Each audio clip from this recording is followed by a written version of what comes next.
സുഹൃത്തുക്കളെ പ്ലാൻ പോലെ തന്നെ കടമത്തോട് പോയി പറഞ്ഞ് നമ്മുടെ സ്വന്തം അയൽ നട യാമിനി അഥവാ പൊന്മേനിലേക്ക് ഒരു അടിപൊളി ബോട്ട് യാത്ര. എന്തിനും ഏതിനും കൂടെ കട്ടക്ക് നിൽക്കണ കുറച്ച് ചങ്ങായിമാരും ഒത്ത നീലക്കടലും നീലാകാശത്തിന്റെ ഇടയിൽ കൂടി പോണ ഒരു യാത്ര ഉണ്ടല്ലോ മോനെ, ഒരു രക്ഷയില്ല എന്ന് പറഞ്ഞാല് ഒരു രക്ഷയില്ല. വഞ്ചി അങ്ങോട്ട് കുറച്ച് നീങ്ങിയപ്പോൾ മോനെ ഇവിടെ നടക്കുന്നത് എന്താന്ന് പോലും എനിക്കറിയില്ല.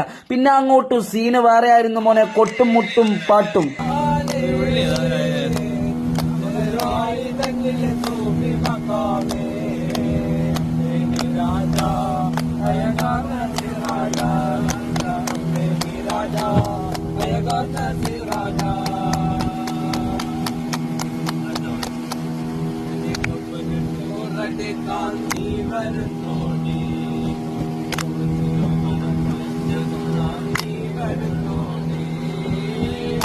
കപ്പൽ